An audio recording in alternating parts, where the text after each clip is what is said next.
meeting to order. Welcome to the Board of Commissioners meeting. Today is Tuesday, April 14th, and this is the Albany Housing Authority. Seeing we have no one from the public comment, move to action items.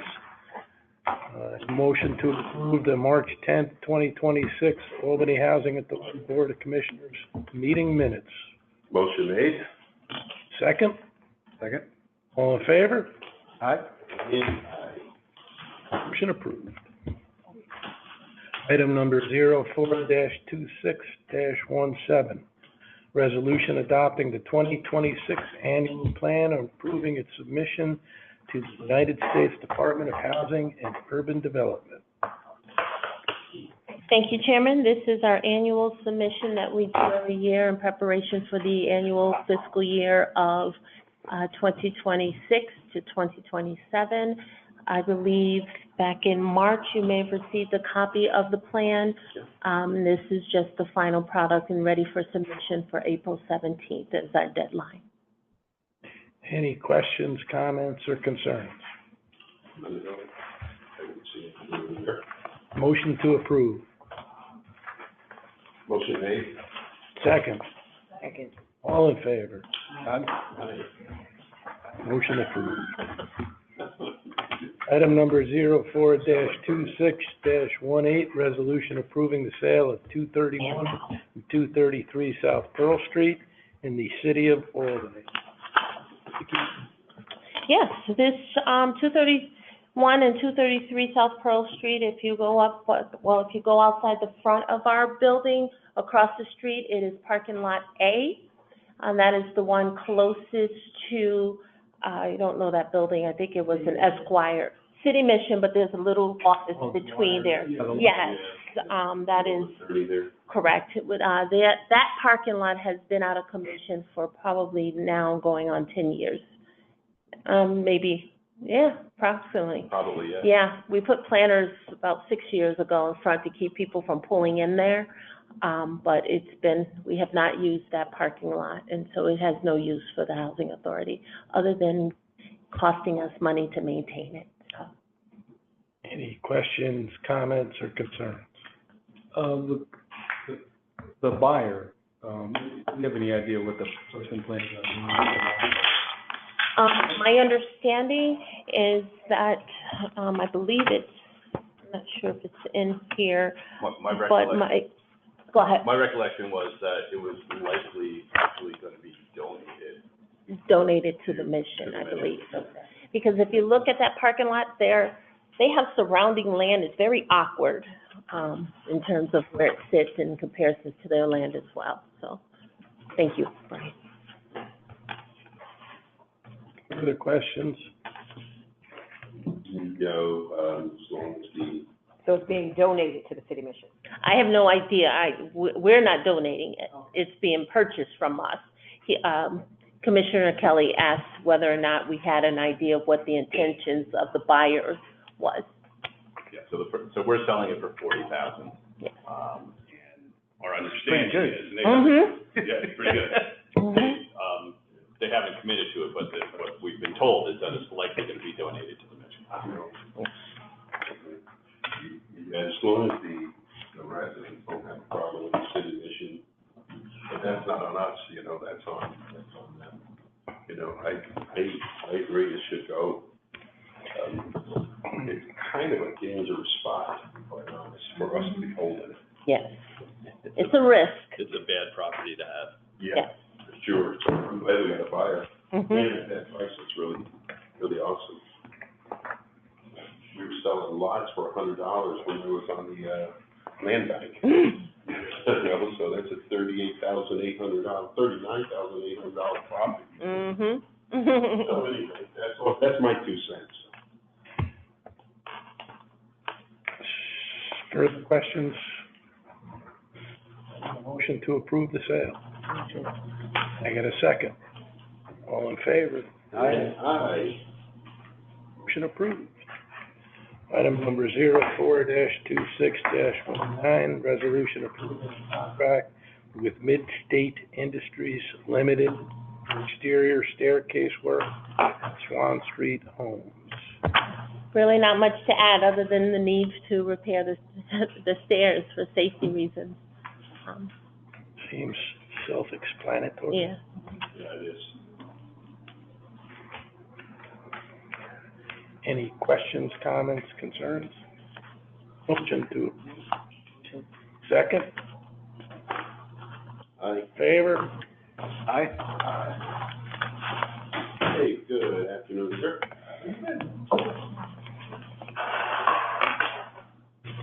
Item number 04-26-20. Resolution approving sale of the 122 Third Street. Oh, Again, just surplus land that the Housing Authority has owned for years and years, cost of maintaining it, the manpower it takes away from our core mission, which is, making sure that we maintain our properties that our families currently live in. So another one that has received an offer. Questions, comments, concerns? I guess there's a question about how many more properties do we have like that? There's still a lot? Yes, there's still a lot. Yes, we just sold one last month, and I believe the closing is coming up. Yeah, you approved the sale last month, the closing is gonna happen end of this week. But I think there's at least a couple more in the Yeah. works, and there's many more that are. Many more. for sale. Yeah. Good. Good. Yes. No questions for me. Okay. Is that the highest that we're charging? Like when you say years ago, lots ago, charging like That was the 100 land back. Yeah, that was under a different, program. We developed that to get rid of a lot of the side properties. We're gonna try to get as much as we can out of all of them. Yeah. Yeah, here's another We have a $20,000. broker that's trying to do that. Yeah. We gotta try to pay for our salary, so we're. Sorry, that one caught me off guard. I think you deserve a raise. Okay. Yes? Any questions, comments, concerns? We're gonna get a lot of these folks over the next 4 to 6 months, I suspect. The vestige, we took these properties off the city's hands years ago when we were a little more flush with cash, just because we were trying to help the city. So we took over maintaining and any assumed risk. Seems like a good time to get rid of them. Yes, And hopefully get them back on the tax rolls. Yeah. So motion to approve? Second, Second. all in favor? Aye. Motion approved. Item number 04-26-21, resolution approving the sale of certain properties on Elk and Sherman Street in the city of Albany. Same spiel. Same story. Any questions, comments, concerns? Motion to approve. Motion. Second? Second. All in favor? Aye. Motion approved. And moves us to advisement.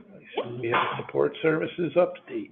Yes, thank you, Chairman. Just wanted to inform the team that our Director of Supportive Services, Programs and Supportive Services has decided to go back to the Boys and Girls Club, which is a good thing, to make a transition. So currently what we're doing is really taking a look at the programs and the services that we provide, the structure of the department, and just making sure that it aligns with the mission of the authority and, the grants and funding that we receive. So Fran is leading that charge, and we'll just keep you updated as to what will be next, but that should not delay any services that we are currently providing. So if I have an issue, do I call Brian? Yes.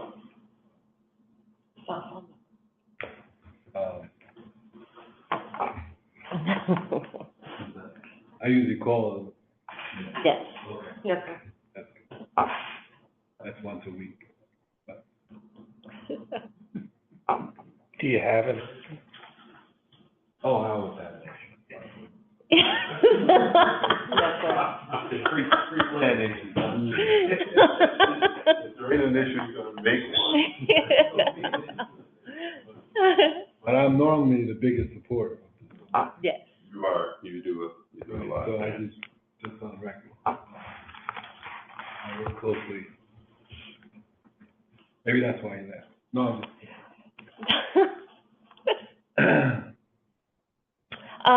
So that is really the advisement that I have. I know, summer months are coming. We're just doing our due diligence and hopefully it'll be a calm summer.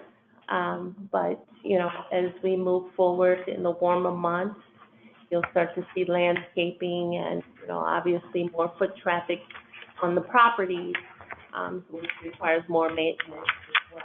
So those are things that we're keeping an eye on, and just being prepared. yeah, I see a lot of movement with the, Should I mention? 220 green or 200 green? Pardon me? Is it 220 green or 200? Regarding, No, there's a lot of construction. 230, so that was gonna be my next thing. 230, Green Street, as you know, is fully under construction. If you're on 787, you'll see that the dead wing is now alive. You'll see lights, whereas hopefully in, probably another 6 months or so, hopefully people will be able to start moving in, if not sooner, in some of those, units, I'm hoping. So it's moving right on time, on track, and we're really excited about the progress that, they're making, so. Yeah, and then we'll move on to 220, and then it'll go to 200. We are, You're also doing low rises too, right? townhomes as well, yes. Yep, they're in clusters. Yeah. Yep, so across the street from 230, you'll see, if you go on Green Street, you will see that, I know Friday, there weren't walls yet, but you can see this, what do you call those, the metal studs, the framing, that's the word I'm looking for. So the framings are up, I'm really excited. Anyone who is interested, we're trying to plan some, times in which you can walk through and see what has been done thus far. I'm happy to arrange a hard hat tour with the board. And remind us, you're moving people back in, so these are not new apartments, because community people will wonder. So what's happening is in phase one of phase two, we emptied 230, and most of those families in 230 moved to 220 and 200, or other townhomes or off-site more. Those who were off-site are at other properties who have family units. But to answer your question, when that high-rise is complete, yes, we're going to empty 220 first.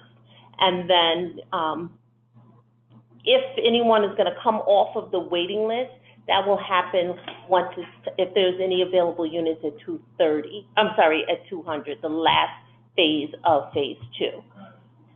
So no one would come off of the waiting list until we complete those transitions of the existing families. At that point, there should be some. Oh, yes, So that, absolutely. You got one full empty building. Correct. And you have, don't get me wrong, we also have Ishai units that are added to that, which is under CARES. They're the ones that fill those units as well. So, yes. Good, Yep. exciting. Thank you. I'm excited as well. But please let me know if you're interested in doing a hard hat tour. I'm happy to arrange it. Yeah. I'm trying to get our mayor to come. We're trying to narrow a date in which she and her team can come also and tour the property and see, because we closed prior to her taking office. So I wanted to kind of bring her up to speed of what's happening. Yeah, I think that's a good, again, these are all good things that the housing go in, and I think a lot of people don't realize that people, they talk bad about, you know, the conditions. I'm not talking just talking about housing in general, you know. There's that conversation going on. We should bring in people to see the tour, not us. We already know the good work that you guys do. Absolutely. It's always a pleasure to show off the great work that we do. But, you know, we can, you know, I would love to say that we are one of the best landlords, which I'm confident in saying that. We do, you know, we're not perfect. Everyone has room for improvement. However, you know, no matter how hard we work and the great work that we're doing, there's always going to be those that are going to speak negative, you know, and we only can do so much, you know. Yeah. But happy to share the great work that we do. Yeah, I think being on the board of VADA is a declaration of what you would do here. Thank you. You know, it really is, they wouldn't just put anybody on there. Thank you. I appreciate that. And I would agree.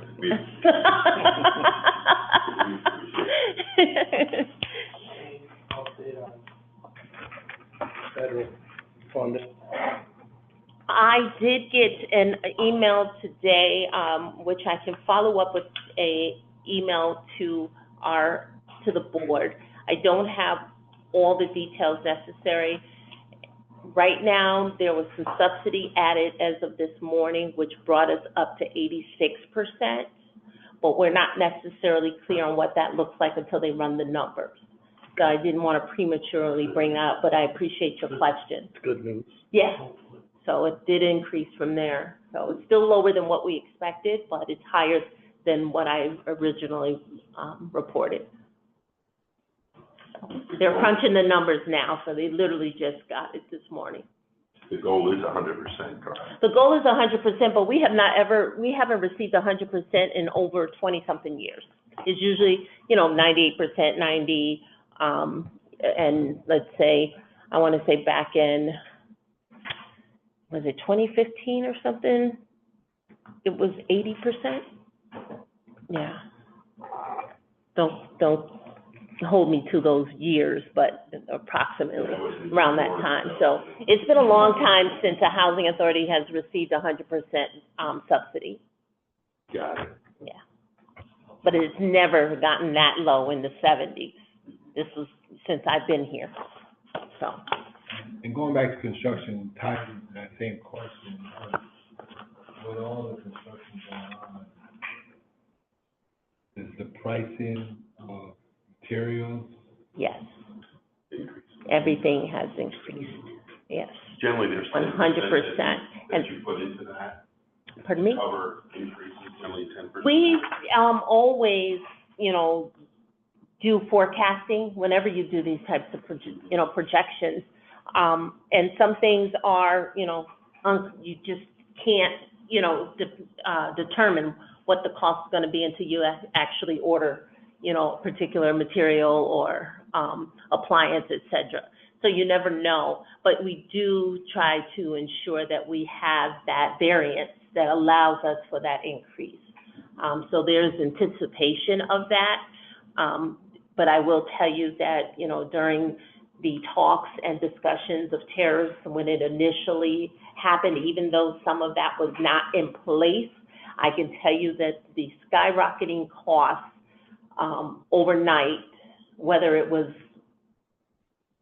actual or not, was ridiculous. It was, you know, and sometimes, you know, people, what's the word they, my mind is gouging, yes. You know, they do that. So unfortunately, not necessarily saying that's what's happening now, but the cost of materials have increased, yes. But there's contingencies in place that allows for those types of situations normally. And prices never seem to come back down. Exactly. Exactly. Exactly. But then, you know, you take a look at, okay, it's not always the materials, but it's also delivery costs because you have fuel, right? You have, Control him to make pressure. all of the above. So everything affects the other, Which drives the cost. the big buzz is affordability. We've seen cost of rent increase or any of that? So, I can speak to, there's always a need for rent increase, right? And when you talk about, let's just say the private sector, in terms of the Section 8 side, landlords are increasing their rents. And in some cases are, warranted as it relates to costs. If they are including utilities are going up. If it's electric or gas, depending on, their cost is going up, which then falls on the housing authority and the family, depending on where they are in terms of their finances, or their salary or income, I should say. That makes a difference, right? So to answer your question, I can't tell you that it's not affordable, right? Because anyone who's on Section 8, it goes according to your income. If you talk about the private market and no subsidy whatsoever, are they increasing? Probably, because the cost per unit to build or renovate is also gone up. So it's really a catch-22. You want to make improvements, you want to modernize your property, but at the same time, that cost has to fall somewhere. But when you speak upon affordability, most people want to tend to lean on public housing authorities, right? But the spectrum of affordability is across the board, because if you have a family household of one that's making $100,000, but you have a family household of three that's also making $100,000, what's affordable to that family of three is going to be totally different than what's affordable to that family of one making $100,000. So that's really the concept when you think about affordability, and that's across the spectrum of all income levels. Interesting, it's $100,000. Saying. It's an easy number. It's an easy number. But, because people, they think, oh, they're making $100,000. Yeah, but if you got 3 mouths to feed and other, responsibilities, that's different than someone who's single making $100,000. So, but, It's tough. Yeah. It really is. So we can just do our part, and do our best to. What happened? Not gonna get No, it's just, through a global recession. yeah, it's not easy, and even for us to get services, and unfortunately, people who come, in some of our properties, they increase their costs, right? They consider, depending on where they're coming, a risk. They can see, and it's not fair, but you do notice that there's a difference. And, so when you have subsidy going down, costs going up, it becomes a challenge. So all we can do is watch it and pay very close attention. Cool. All right.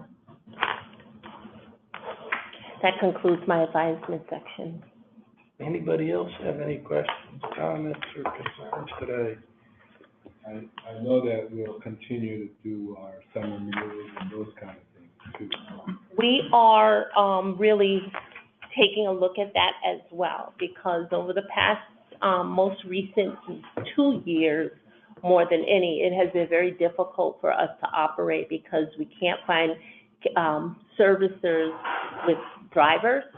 So it has been up to our staff trying to, deliver food, trying to, either using their vehicles or our vehicles to drop it off. It has become a strain on us, so we are really evaluating whether or not we're going to necessarily operate it rather than just be a site and allow someone else to operate it. Because that, again, we have upfront costs associated with that, and some of that money we don't get reimbursed. So right now I am not able to answer it fully, but the way that it looks, we might just be a site and not necessarily operate, because no one can deliver the food to us and to the other site. So it's been a challenge for the past few years. Is that a paid position? Pardon me? Is that paid position? Yes, we do hire some of the summer positions, yes, some of the summer food positions we do during the summer. But you're talking about the food, the folks who are making the food, that's who The you're. folks who are making the food to deliver it, plus we have to hire, and again, it's upfront cost for us. The state will reimburse you to a certain amount based on the expense, but when you take those, you know, you have to put that cost up front. And a lot of times, the housing authority ends up eating the excess amount. So we're trying to see if it's fiscally responsible for us to operate the summer food program the way that we have been, or taking a look at other options and allowing someone else to operate it, and we just have the food sites at some of our locations. Yeah, I like that. Make sure you talk to the Boys and Girls Club, if That is a plan, they have. yes. And that was one, I want to say, was it last year? I think it was the school district. But actually the last 2 years, but they wouldn't provide drivers for us. They didn't have any drivers. So it was really, really, difficult for our staff. So, Suggestion yes. for drivers, like the Uber and the, what is it, Lyft?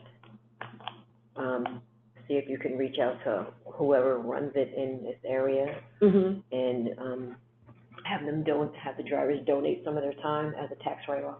Oh, that is a good suggestion. Okay. It's only like a certain amount of time that they're gonna be doing it. Yeah, it's in the morning and lunch. Yeah, breakfast and lunch. That's a great idea. You wrote that down, right? Yes, thank you. Yeah. I have one question about the lease enforcement report. Yes. The squatters and illegal boarders Oh, in March. It's. What page are you on? the last Page page. 83. It's, It's 15, at the very bottom of the top graph. And is that normal? Because Yeah. I see squatters, but that's resolved, 0. yeah. The challenge that we have with squatters, and it has become more prevalent, and, you know, post-pandemic, I find, and you can share, and I will ask Brian to chime in, but people catch on. Brian can probably share some of the experiences. I would be a third party because my staff has come to me and told me, but Brian has actually, you know, been there physically, as some of these, squatter issues has, you know, transpired. So you want to fill? Is there one place, so that you can answer the whole thing, is there one place that's worse than others? Or, It's across. It's across, so it's not, so this is a bad labeling of the column, if you will. It's not squatters, generally, sometimes it's real squatters, but squatters are considered basically people who had no right ever to be in the property. Nobody gave them permission, and they just moved into an empty apartment. What we deal with usually is not pure squatters, but people who have a tenant who has allowed somebody to move in without permission. And as you know, many of the apartments are, the rent is based upon their income. If they don't include somebody who's working, it impacts the rent, et cetera. So most of these, I think, are what we call illegal boarders, which are people who are living with a tenant without our permission. I think the larger number is likely the result. I think Nate has had his ears to the ground. Yes. On this particular issue of people who living in apartments who shouldn't be. So I think there's a renewed emphasis Mhm. on dealing with these sorts of things. And it's throughout all of our developments. Yes. yeah. This is likely the tip of the iceberg, quite honestly. Yeah. Wow. I know there's about at least 12 in my building. Yeah. And it's, you know, give them an example, at least one of the examples I've, you know, not one, but multiple, where they've gone to court, and I'm gonna let you fill it in, where they've said, you know, well, I've been there for 30 days. Yeah, so they can contend that, they usually say, well, you knew I was there, I've been living there forever, et cetera. That doesn't really work, but it does grind the process very slowly to move them along. they assert a defense that they have some entitlement to be there, that results in the judges kind of considering the issue, and it just slows the process, by several months usually. It does. And proof is sometimes an issue as well, because obviously the tenant who is allowing the illegal boarder is not gonna cooperate, right? And so we have to prove that people are actually living in this apartment, which from the outside is sometimes difficult to do.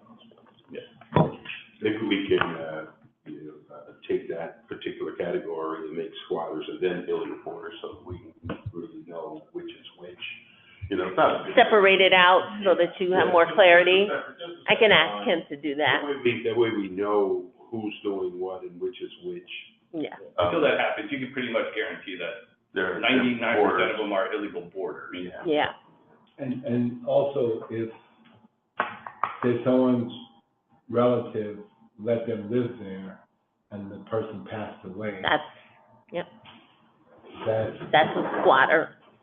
In illegal boarder slash, Yeah, so in that case, the tenant passed away, allowed a family member to live with him illegally or Yes. in violation of the lease, so that person was an illegal boarder, and then they stay on once the actual tenant passes away, and we have to then then we contend that they are squatters. right. And yeah, that does happen relatively, now that you've brought it up, it happens. Yeah. We have at least 5, 6 to 10 a year Yeah. of that we become aware of. yeah, no. Yeah. I heard of one, but it got squared away. Yeah, but the challenge is, and I think, and I know Brian, shares this with the judges and those who are making decisions, is that, there are potential risks when it comes to individuals, being allowed to stay while the courts figure it out. We have regulatory requirements. You have to meet income guidelines. We don't know anything about their background. There is, Fire in a building and yeah, you don't know who's in there. yeah, but more importantly, they don't qualify to be there, I think the argument that works the best for the judge on that issue is that typically we have a very long waiting list. And it's unfair to Yeah. people who are living by the rules, right? They're waiting for their name to come to the top of the list. It's unfair to them to let people just occupy these apartments who likely Absolutely. don't qualify anyway. And that's the argument that I think works the best for the judge. But, there's always particular facts that get in the way. Yeah. Yep, Okay, thank you. absolutely. Any other questions about the reports? Any other comments, questions, concerns? Motion to adjourn? Motion. I'll make that motion. Second. All in favor? Aye. Let's go enjoy the summer. Adjourn. Well,